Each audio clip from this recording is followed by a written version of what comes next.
Assalamualaikum warahmatullahi wabarakatuh. Warahmatullahi wabarakatuh. Alhamdulillah, nahmaduhu wa nasta'inu wa nastaghfiruh wa na'udzubillahi min syururi anfusina wa min sayyiati a'malina. May yahdihillahu fala mudhillalah wa may yudhlil fala hadiyalah. Asyhadu an la ilaha illallah wa asyhadu anna Muhammadan abduhu wa rasuluh. Allahumma sholli ala Muhammad wa ala ali Muhammad sallallahu alaihi wa innaka Hamidum Majid. Rabbi shrah li sadri wa yassir li amri wa hlul 'uqdatam min lisani yafqahu qawli amma ba'd. Alhamdulillah, puji syukur kehadirat Allah yang telah berikan kepada kita segala nikmatnya, dan tentunya kita mengucapkan syukur kepada Allah, dan kita diberikan kesehatan, diberikan nikmat iman, hidayah iman, yang itu yang suatu nikmat yang tiada terhitung nilainya. Dan mudah-mudahan halakoh pada Jumat malam yang selalu kita selenggarakan oleh Dompet Alfa Hong Kong dan juga bekerjasama dengan IMA, Indonesian Muslim Association Hong Kong ini bisa semakin meningkatkan kualitas keimanan dan takwaan kita. Amin amin ya rabbal alamin. Salam salam salawat semoga tetap tercurah untuk junjungan kita Nabi besar Muhammad Shallallahu Alaihi Wasallam, para sahabatnya, tabi-tabi serta umat Islam memperjuangkan agamanya, dan semoga kita termasuk di dalamnya. Amin amin ya rabbal alamin. Alhamdulillah, teman-teman sekalian, Bapak Ibu yang sudah hadir di ruang Zoom maupun yang di Facebook sampai ke Alfa Hongkong oleh streaming. Pada malam hari ini kita akan lanjutkan kembali seri penyakit hati. Satu seri yang sangat menarik karena ini menyangkut hati, sesuatu yang tidak nampak oleh kita atau kadang itu bisa merusak amal-amal kita. Dan mudah-mudahan dengan pengetahuan dan ilmu yang kita pelajari melalui seri penyakit hati ini, kita bisa terhindar dari penyakit itu. Sehingga kita bisa mengetahui gejala-gejalanya. Kalau misalkan kita sakit fisik kan kita langsung gejala-gejalanya langsung kita ketahui, kita segera mengatasi, gimana caranya mengatasi. Dan bagaimana mencegah agar terhindar dari penyakit tersebut. Nah, malam hari ini kita akan masuk pada diangkat tema topik penyakit hati mengenai ghibah atau menggunjing. Nah, ini kalau untuk kalangan mama atau ibu-ibu ini sudah biasa ya. Ini sesuatu yang menarik untuk dikulik-kulik. Nah, jadi hari ini, malam ini kita akan diskusikan mengenai ini dan bagaimana ghibah itu dan bagaimana bahayanya ghibah terhadap hati kita. Nah, ini akan sudah disiapkan materinya oleh Ustadz kita, Ustadz Kusuma Mutakin, dan insya Allah akan menyampaikan materinya. Baik, sebelum kita memasuki materi, marilah kita buka dulu halakoh pada malam hari ini dengan bersama-sama membaca basmalah. Bismillahirrahmanirrahim. Baik, selanjutnya saya persilakan Ustadz Kusnul untuk menyampaikan materi. Apa dulu Ustadz?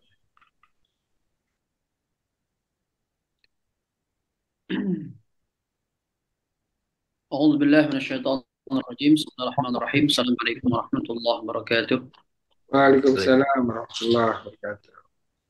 الحمد لله رب العالمين والصلاة والسلام على سيد المرسلين محمد بن عبد الله وعلى آله وصحبه أجمعين أما بعد يقول الله تبارك وتعالى في كتابه الكريم أعوذ بالله من الشيطان الرجيم بسم الله الرحمن الرحيم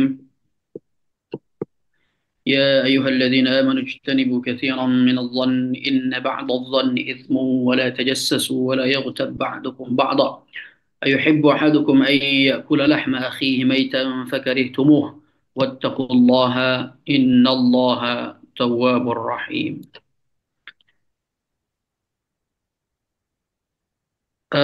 وقال رسول الله صلى الله عليه وسلم في حديثه الغيبة ذكرك أخاك بما يكره قيل يا رسول الله إن كان في أخي ما أقول قال إن كان فيه ما تقول فقد اغتبته وإن لم يكن فيه ما تقول فقد بهته رواه الإمام مسلم في صحيحه صدق الله العظيم وصدق رسوله النبي الكريم ونحن على ذلك من الشاهدين والشاكرين والحمد لله رب العالمين. Puji syukur kepada Allah atas segala limpahan nikmat dan karunia-Nya. Alhamdulillah pada kesempatan yang mulia ini Kita kembali sama-sama belajar, memperdalam, mempertajam pengetahuan kita. Ini berkat rahmat dan nikmat dari Allah Subhanahu wa taala. Insyaallah malam ini kita bahas tentang masalah ghibah. Baik. Kemudian salawat beriring salam kita sampaikan kepada Nabi Muhammad sallallahu alaihi wa ala alihi wasallam. Semoga kita semua menjadi orang-orang yang memperjuangkan agama Allah Subhanahu wa taala, melestarikan sunnah Rasulullah sallallahu alaihi wa ala alihi wasallam. Dan Allah Subhanahu wa taala memantaskan kita menjadi hambanya yang mendapatkan syafaat Rasulullah sallallahu alaihi wasallam di hari kiamat nanti. Amin ya rabbal alamin. Jamaah sekalian dimulakan oleh Allah Subhanahu wa taala. Alhamdulillah ya, sepekan sebelumnya sebelumnya lagi kita membahas tentang apa itu tadi? Kesombongan dan ujub. Dan sombong. Ya. Insya Allah pekan ini kita membahas tentang gibah. Ya. Materi yang kedua tentang gibah. Insya Allah selanjutnya mungkin sampai 6 pertemuan ya, 7 pertemuan lah. Ya berkaitan dengan masalah penyakit hati insya Allah. Baik, mohon izin share screen.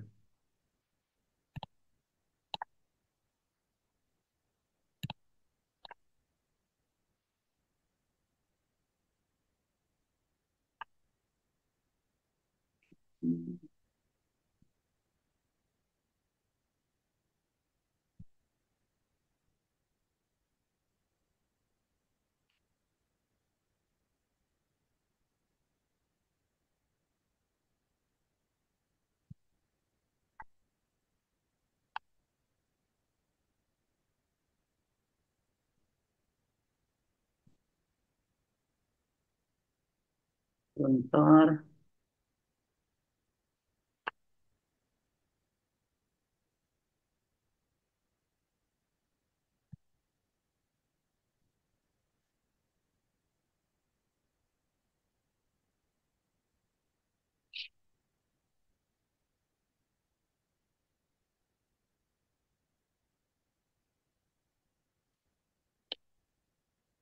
Oke, nggak muncul.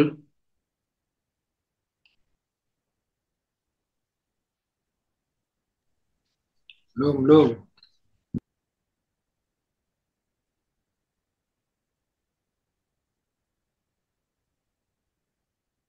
Ini benar-benar harus ganti Windows kayaknya. Share screen kan nggak bisa kan? Langsung filenya aja. Filenya udah dibuka kan?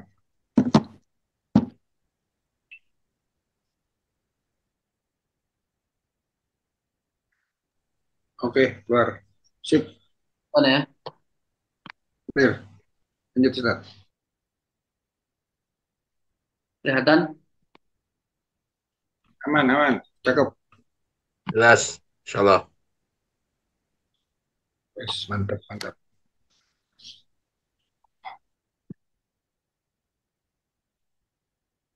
Baik. Jamaah sekalian dimulakan oleh Allah Subhanahu wa taala, Bapak-bapak yang ada di Zoom dan juga semua jamaah yang di mana? Di live Facebook. Rasulullah SAW bersabda, Abi Hurairah radhiyallahu taala anhu, beliau mengatakan Rasulullah SAW bersabda, ghibah itu engkau mengatakan sesuatu yang ada pada saudaramu yang dia membencinya. Jika yang engkau sebutkan tadi benar-benar ada pada saudaramu, sungguh engkau telah berbuat ghibah. Sedangkan jika itu tidak benar, maka engkau telah membuat kedustaan atasnya atau tuduhan. Ini singkatnya definisi ghibah itu kira-kira seperti itu, yaitu menyebutkan sebuah keburukan yang yang ada pada saudara kita. Bahkan sebagian ulama mengatakan lebih luas dari itu, ya bahkan kebaikan, ya kebaikan sekalipun yang saudara kita tidak suka kebaikan itu kita sebutkan di depan umum, di belakang dia, maka bisa jadi itu masuk pada kategori ghibah, ya.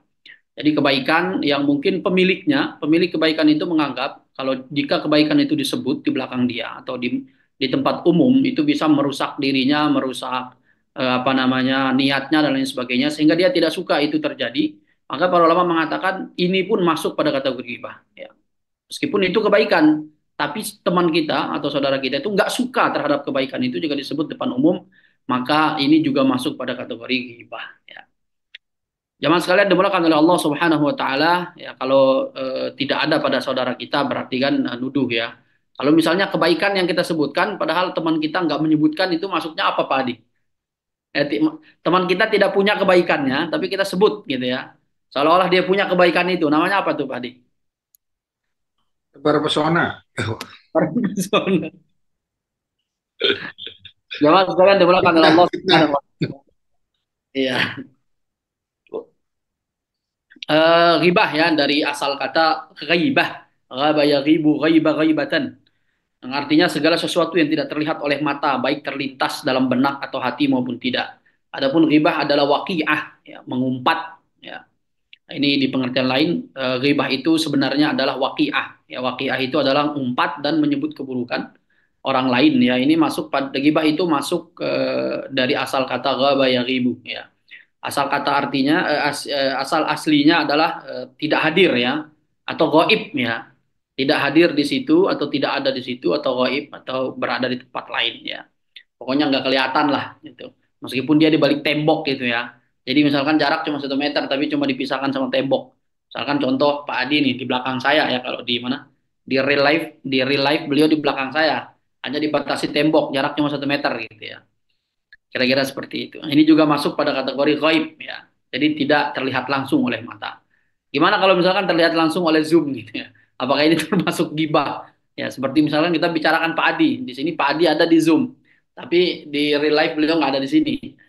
Apakah ini masuk pada kategori gibah? Nah, ini Itu sih namanya itu, Ustaz. kita serahkan kepada pendengar ya, para jamaah. Taib, jamaah sekalian dimulakan oleh Allah Subhanahu wa taala ini secara bahasa ya.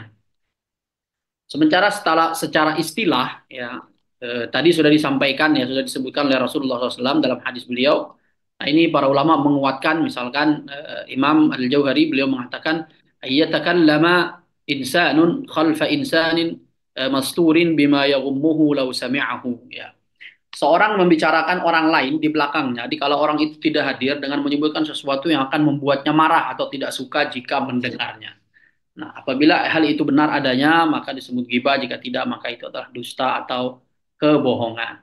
Kemudian misalkan Imam Zainuddin Al-Minawi juga mengatakan, al-ghibatu hiya dzikrul aibi bi zahril ghaibi bi lafzin au isyaratin au muhakatin. Ya.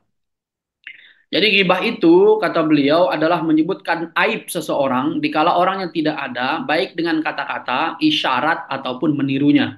Ya, misalkan ada orang-orang yang contoh misalkan dia memiliki kekurangan ngomongnya itu apa terbata-bata apa sih ada istilahnya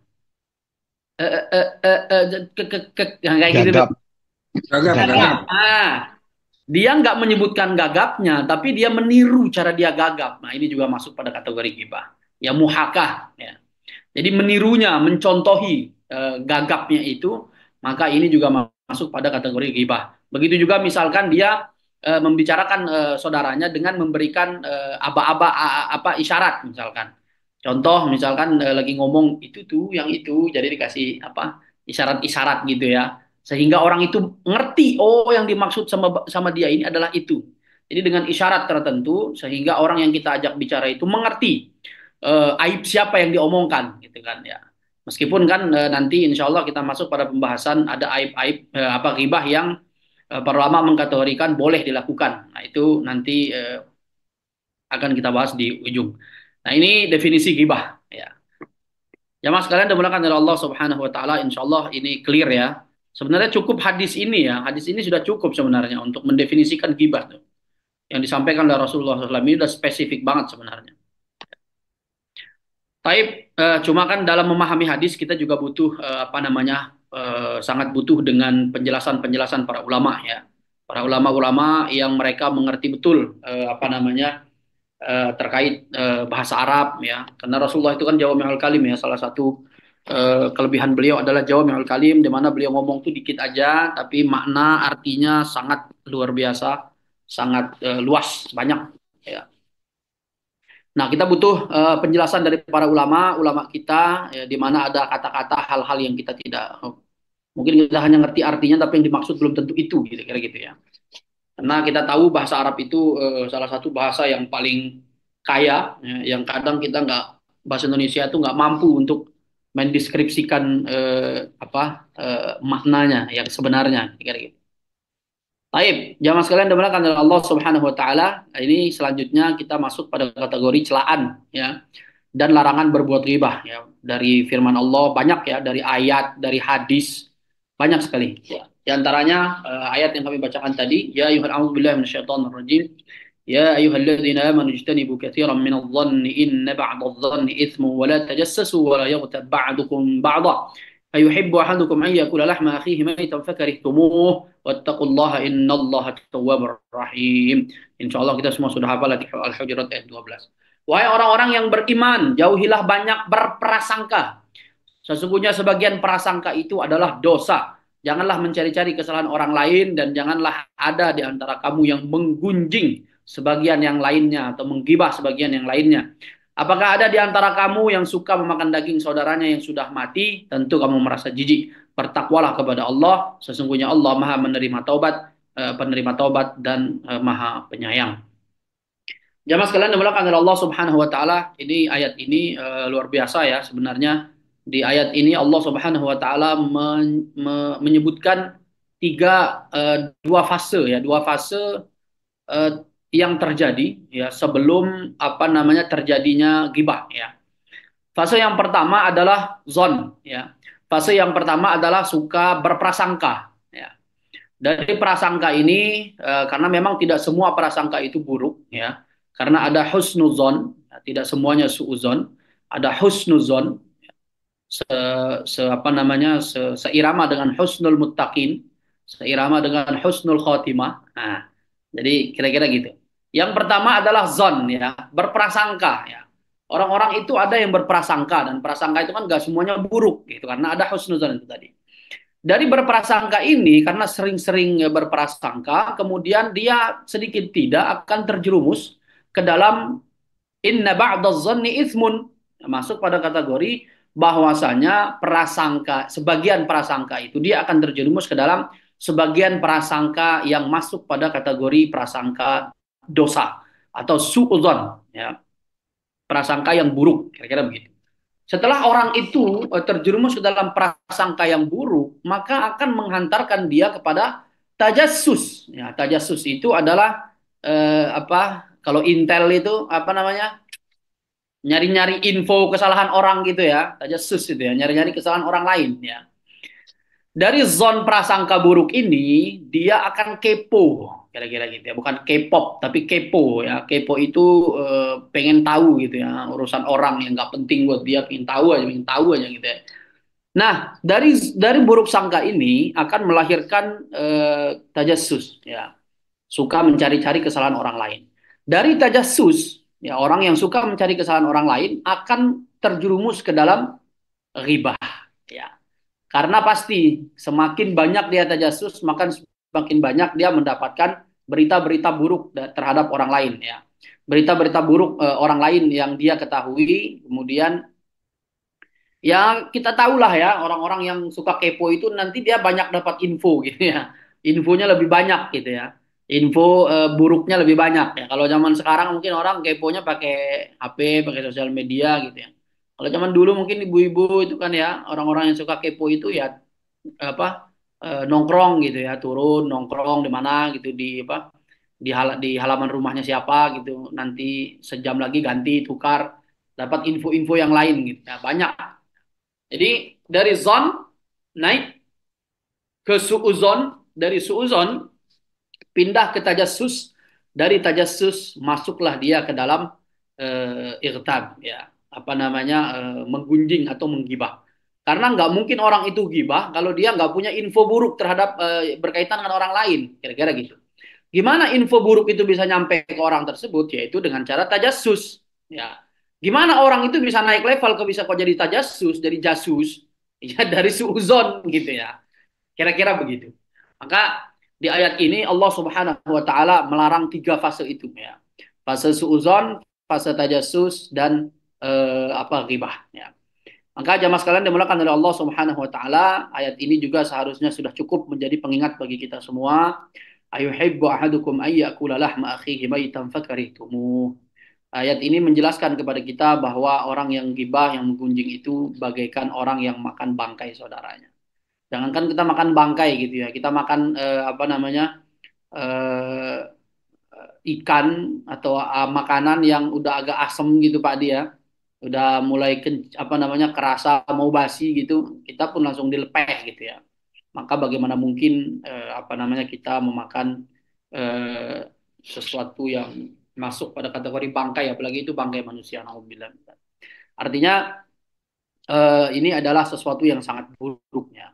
Kemudian Imam Asy-Syaukani mengomentari ayat ini ya. Nah, ini saya lupa terjemahkan ini.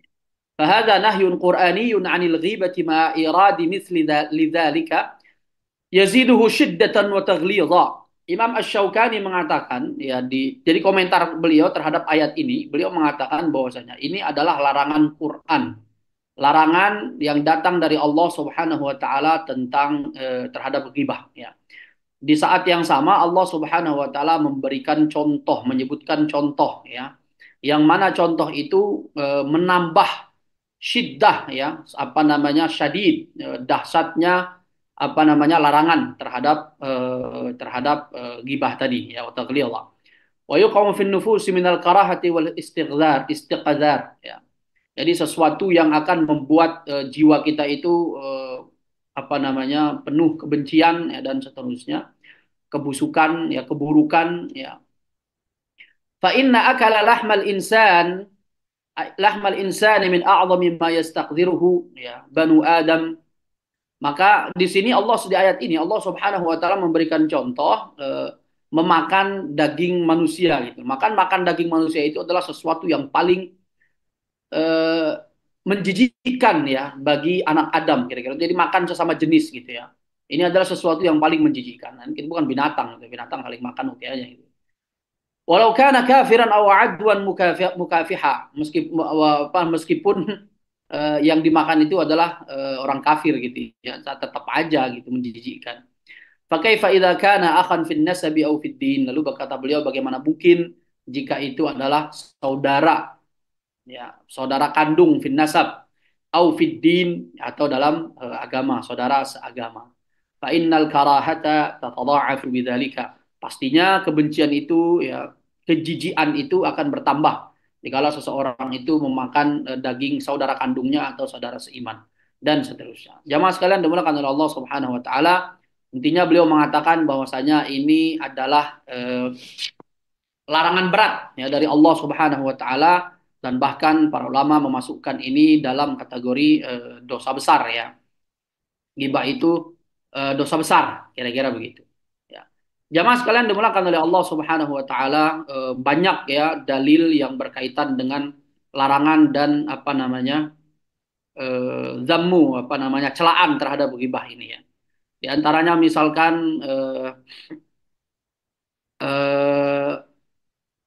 hadis Rasulullah sallallahu alaihi wasallam dari Ibnu Abbas radhiyallahu taala anhuma, beliau mengatakan marran Nabi sallallahu alaihi wasallam ala qabraini faqala innahuma la yu'adzabani wa ma yu'adzabani fi kabirin thumma qala bala amma ahaduhuma fakana yas'a bin namimah ya.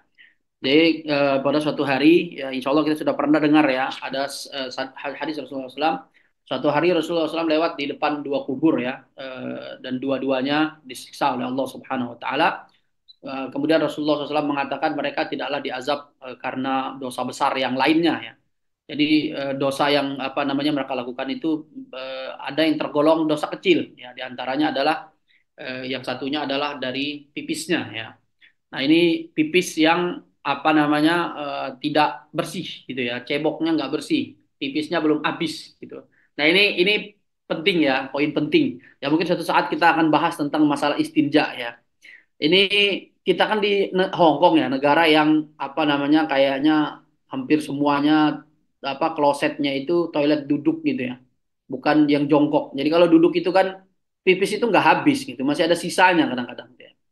Nah, ini apa namanya bisa berefek pada apa ketika bangun itu nanti ketika kita berdiri meskipun kadang udah cebok gitu, udah dilap gitu ya atau udah di apa disiram gitu ya. Tapi kadang masih netes gitu, masih ada karena apa? Karena kan kalau tidak salah secara apa ada penelitian apa namanya? Penelitian secara apa biologis bagaimana itu? Bahwasanya WC duduk itu apa membuat itu loh apa sih kayak kandung kemih terus alat yang membuang itu enggak terbuka secara ini secara full gitu ya sehingga apa namanya masih tersisa gitu. Termasuk saya sendiri mengalami ini ya. Saya sendiri sebagai apa namanya istilahnya nggak tahu ya bapak-bapak ya bukti nyata gitu. Jadi kalau di mana di toilet duduk itu lama sekali gitu selesainya ya.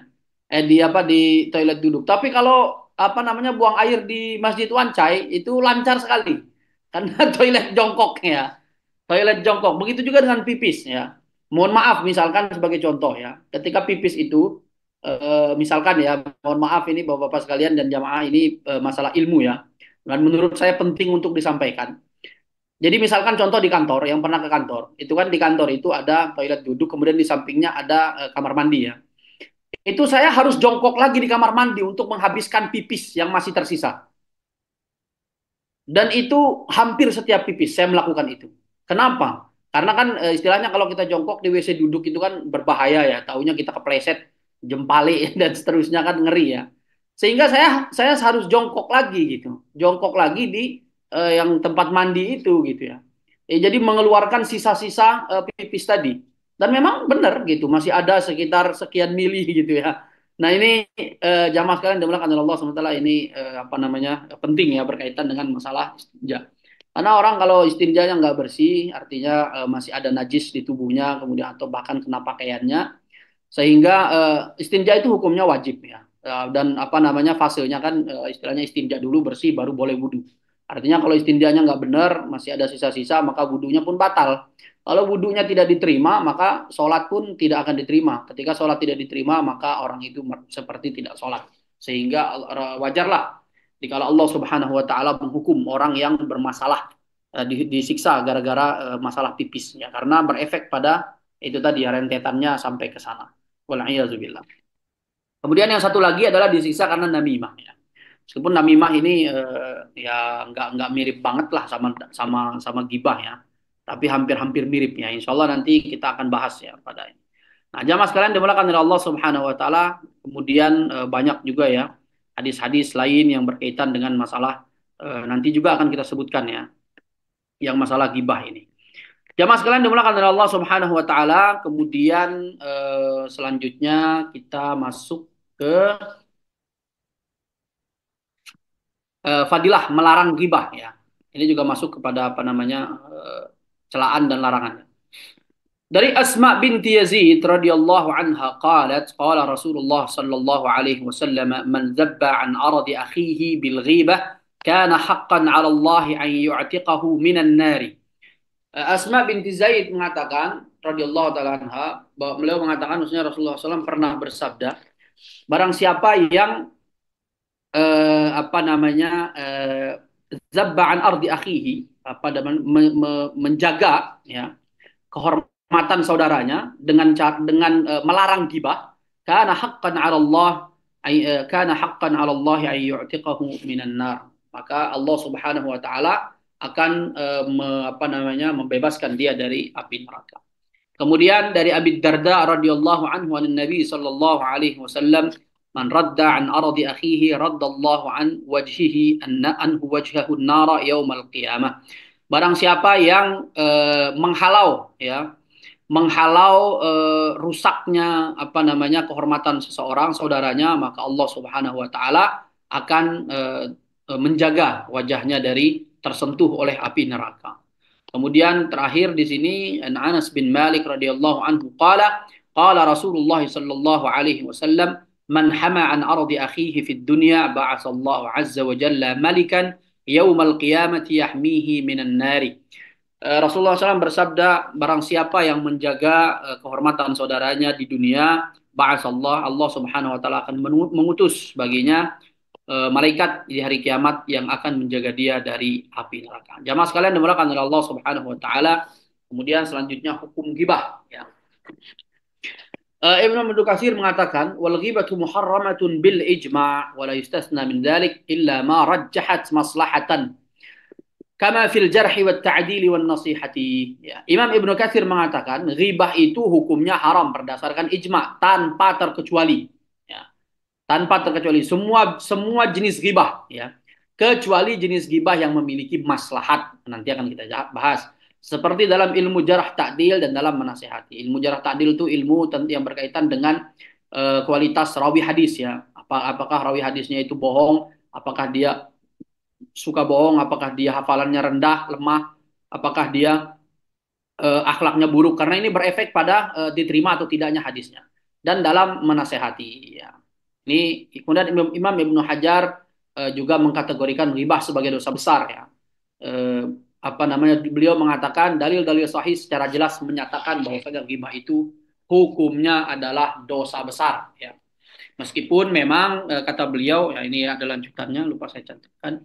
Beliau mengatakan bahwasanya memang apa namanya ghibah ini adalah dosa besar, akan tetapi memang dia memiliki tingkatannya mungkin lebih rendah daripada zina, lebih rendah daripada minuman khamar, lebih rendah daripada riba dan tapi dia tergolong dosa besar kata beliau karena dalilnya banyak, ancamannya salah satu ciri dosa besar itu adalah ancamannya mengerikan ya, ancaman terhadap perbuatan dosa itu besar, mengerikan dan seterusnya. Nah, itu salah satu ciri dosa besar itu adalah seperti itu. Kemudian ini penting juga nih ya, hukum mendengarkan ghibah ya. Jadi bagaimana jangan sampai orang yang terkena hukum itu hanya yang menyampaikan ghibah saja, gimana dengan pendengarnya kira-kira gitu ya. Qaulun Nabi sallallahu alaihi wasallam ya, para ulama intinya mengatakan bahwasanya orang yang mendengarkan ghibah duduk. Nah, ini ada bedanya, ada perbedaan antara orang yang ridho duduk ya. Bukan namanya ridho ya, tapi dia secara sukarela gitu ya.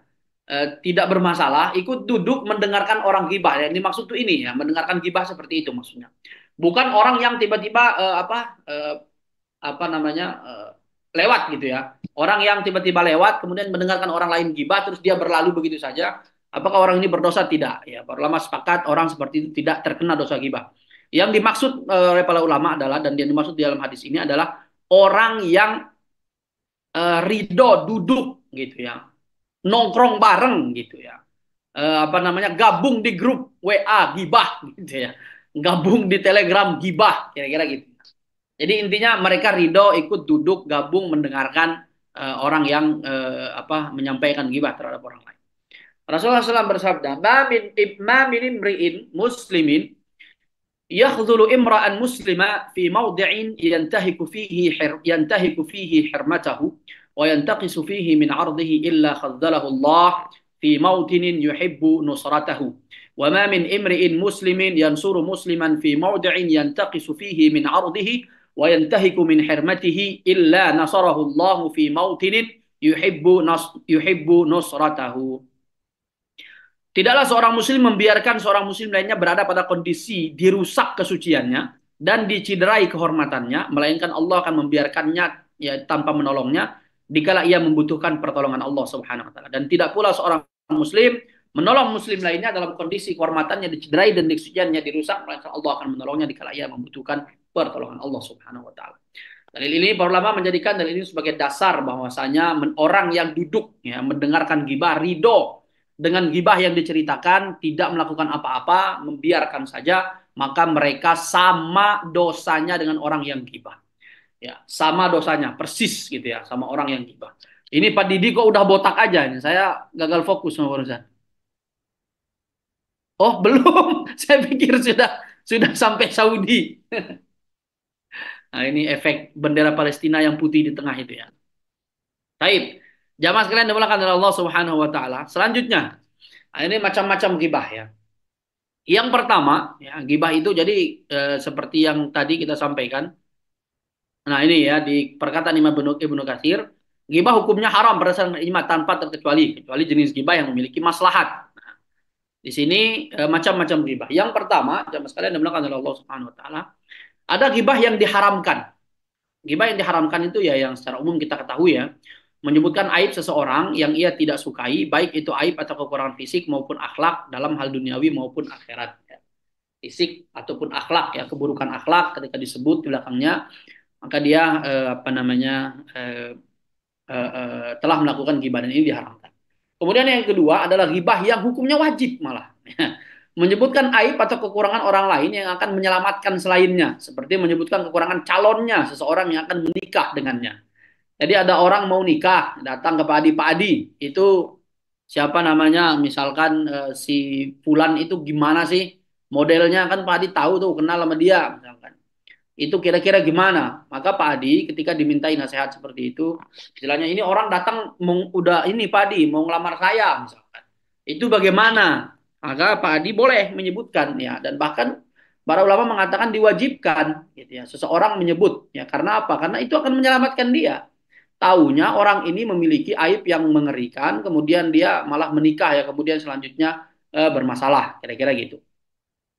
Atau menyebutkan aib berupa rencana buruk seseorang kepada yang lainnya untuk menyelamatkan orang tersebut. Misalkan ada orang yang mau berbuat buruk kepada orang lain, orang ini datang, maka kita harus menyebutkan, kamu hati-hati ya dari si dia. Kemarin dia bilang bahwasanya dia akan membunuh kamu, dia akan meracun kamu, dia punya sifat buruk seperti ini dan lain sebagainya, dan lain sebagainya. Bahwasanya dia akan merusak hubungan keluarga kamu, misalkan hubungan rumah tangga kamu dan lain sebagainya.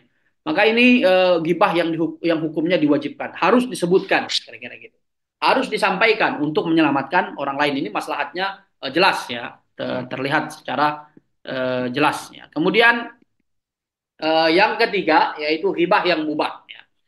Ghibah yang dilakukan untuk kemaslahatan, yang mana kemaslahatan itu tidak mungkin terjadi tanpa melakukan ghibah tersebut. Dan ghibah ini dalam beberapa hal. Yang pertama, mengadukan kezaliman, ya.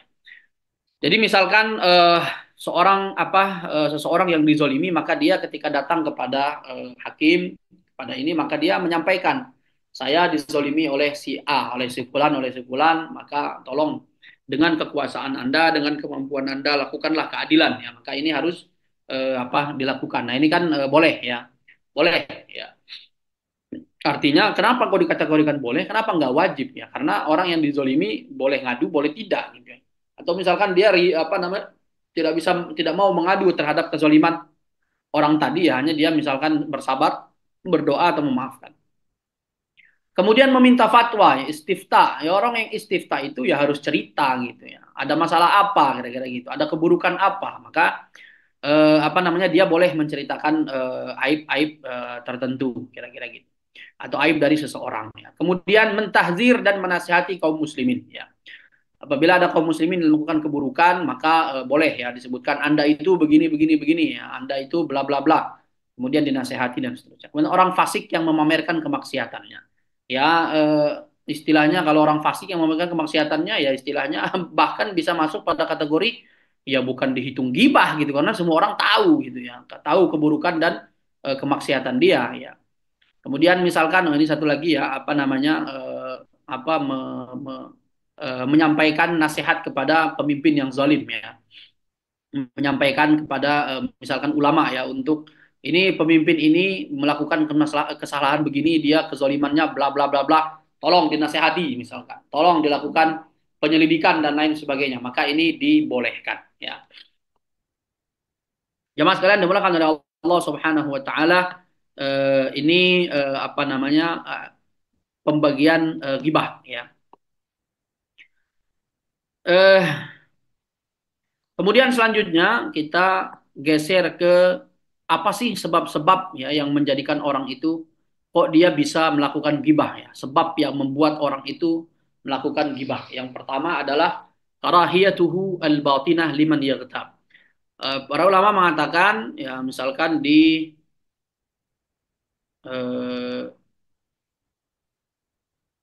kitab Mausu'atul Akhlaq Islamiyah, ya, itu penulisnya mengatakan beberapa sebab, ya, yang membuat orang itu melakukan gibah, ya. Yang pertama adalah kebenciannya terhadap orang yang dia gibahin, ya. Artinya ada dendam kesumat, ya, atau kebencian khusus terhadap orang yang digibahi oleh dia. Slide-nya Maka, belum pindah, Tar. Slide-nya belum pindah. Enggak, slide-nya emang nggak ada, Pak. Oh, nggak ada.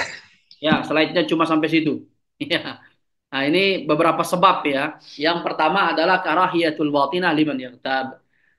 liman yughtab, apa namanya, kebencian terhadap orang yang digibahin, ya memang murni karena buruknya hati, ya karena hitamnya hati. Kemudian yang kedua adalah al-munafasatu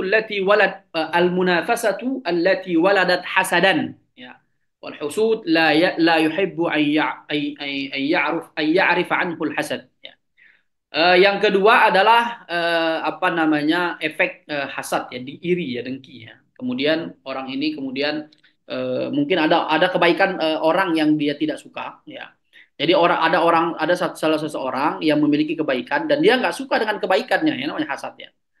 Apa namanya, dengki gitu, ya. Nggak suka dengan kebaikan orang tersebut, kemudian dia akan mencari kesalahannya, dia akan mencari-cari kesalahannya, kemudian digibahin kepada orang lain untuk menjatuhkan kredibilitas, ya, atau misalkan ketenaran, ya ini terjadi, ya, dengan para ulama-ulama kita misalkan, nauzubillah min zalik, ya, terlepas dari sebabnya hasad atau bukan gitu, ya.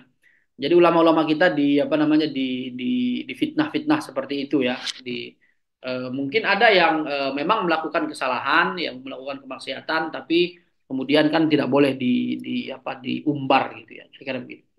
Kesalahan-kesalahan yang bersifat bukan dosa besar dan sebagainya. Kemudian yang ketiga, ar-raghbatu bi an yubarrir al-mughtaba fi nadhri an-nas ma'rafu anhu min ma'ayibi wa qaba'i.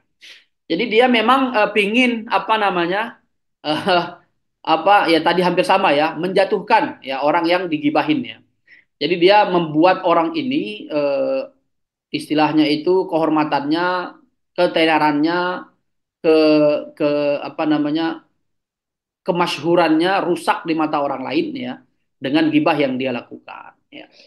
Kemudian misalkan muwafaqatul aqran wa mujamalatur rufaqa wa musa'adatuhum 'alal ghibah, ya. Yang selanjutnya adalah kebanyakan temenan sama orang yang suka gibah, ya. Atau dia bestinya adalah orang-orang yang suka gibah juga, ya, atau gengnya adalah geng gibah. Maka orang-orang seperti ini pasti, ya. Jadi istilahnya orang yang temenan sama penjual parfum, ya, setidaknya kena bau, ya, bau parfum. Orang yang temenan sama tukang apa namanya, pembersih toilet, ya kena dikit lah sama bau toilet, kira-kira gitu. Maka sama lah dengan ini, ya. Orang yang suka temenan sama orang gibah, maka dia akan sedikit tidak akan ikut, ya, menggibahi orang lain. Ya, dia mendengarkan pun udah dapat dosa, kira-kira. Dan ini akan memberikan efek buruk, ya, kepada orang tersebut. Kemudian kasratul faraq, ya. Kemudian selanjutnya adalah banyaknya waktu kosong yang tidak digunakan. Jadi dia misalkan apa namanya, kemudian menggunakan waktu-waktu itu, boring nih gitu, ya, pegel nih, boring nih, nggak ada temen nih, cari teman, keluar gitu kan, keluar dari rumah nyari nongkrong, ketemunya ya udahlah sama mereka aja lah, lagi ngobrolin orang gitu, ya udah ikut gitu, ya, dan seterusnya. Kemudian yang pasti, ya, yang pasti sebabnya adalah kata para penulis apa namanya, dha'fut tarbiyah al-imaniyah, lemahnya pendidikan iman, ya, atau lemahnya tarbiyah iman. Jadi imannya itu nggak dilatih gitu, ya. Ya juga pastilah maksudnya adalah jauhnya dari ilmu, jauhnya dari majelis-majelis ilmu, jauhnya dia dari ketaatan kepada Allah Subhanahu wa taala, dan juga tama'u wa hubbud dunya wal hirs 'alaiha, ya, mencintai dunia, terlalu menaruh hati terhadap masalah dunia dan lain sebagainya. Nah, ini bisa membuat seseorang itu apa namanya, melakukan ghibah, ya.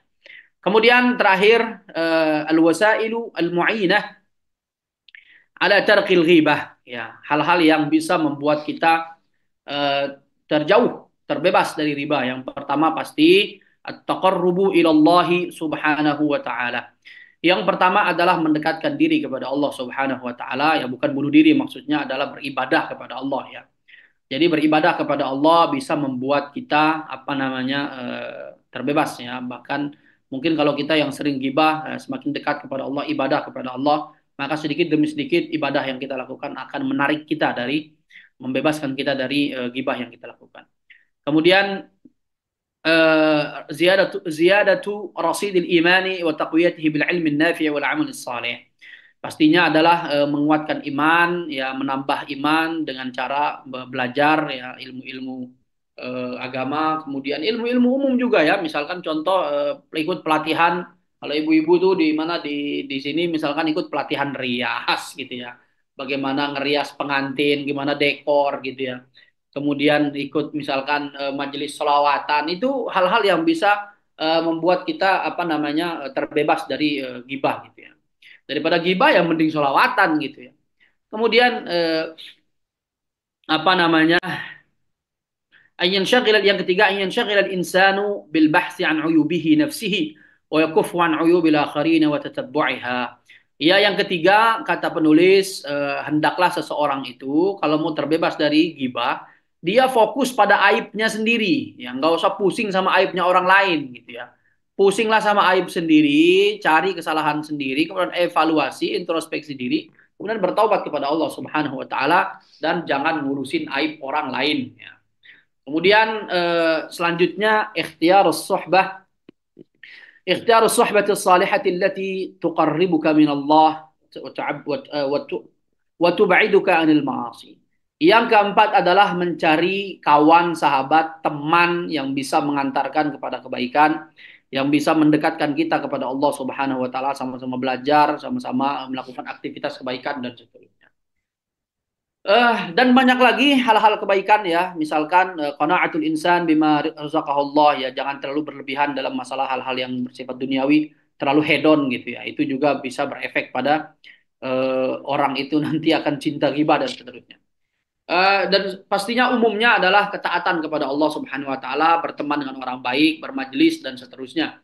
Itulah yang akan membuat kita terbebas dari masalah ghibah ini. Baik, jamaah sekalian dimuliakan oleh Allah Subhanahu wa taala, mungkin sekian yang bisa kami sampaikan. Lebih kurangnya mohon maaf. Singkatnya kami menyampaikan bahwasanya buat kita semua ghibah ya, sedikit tidaknya adalah dosa besar yang Allah Subhanahu wa taala secara spesifik sebutkan dalam Al-Qur'an, kemudian pastinya dalam hadis-hadis Rasulullah. Banyak hadis yang belum kita cantumkan ya. Banyak sekali hadis-hadis yang berkaitan dengan masalah ini yang membuat kita yang seharusnya membuat kita menjauhi perbuatan buruk ini. Dan pastinya ghibah tidak akan pernah menguntungkan kita, pasti merugikan ya, karena jamaah sekalian, di setiap perintah dan larangan yang Allah berikan kepada kita sekecil apapun itu ada maslahat bagi kita ya. Tidak hanya orang beriman ya, apabila dikerjakan ya syariat itu, perintah itu, apabila larangan ditinggalkan, maka orang non muslim pun akan mendapatkan manfaat dari syariat yang ditetapkan oleh Allah dan Rasulnya. Ya, kita bisa lihat ya di manapun ya, negara-negara non muslim dan seterusnya ya. Hal-hal yang dilarang oleh Allah apabila ditinggalkan, hal-hal yang diperintahkan belum dilakukan ya, efek itu akan terjadi kira-kira seperti itu. Meskipun mereka nggak beriman gitu ya. Maka mari sama-sama kita membebaskan diri dari penyakit hati yang namanya ghibah ini ya, dengan cara membersihkan hati, berbanyak zikir, bertakwa kepada Allah Subhanahu wa taala. Jazakumullah khairal jaza wa akhiru dawana alhamdulillah rabbil alamin. Terima kasih, kita kembalikan kepada Pak Adi. Assalamualaikum warahmatullahi wabarakatuh. Waalaikumsalam warahmatullahi wabarakatuh. Alhamdulillah, alhamdulillah sudah kita dipaparkan Ustaz bagaimana ghibah, mulai artinya hingga macam-macamnya. Dan dengan pengetahuan ini mudah-mudahan kita bisa mendeteksi ini ghibah yang diharamkan atau masuk dalam ghibah yang mubah dan diwajibkan. Dan mudah-mudahan kita semua bisa terhindar dari ghibah yang diharamkan. Dan untuk teman-teman di Facebook, cukupkan sekian untuk kajiannya.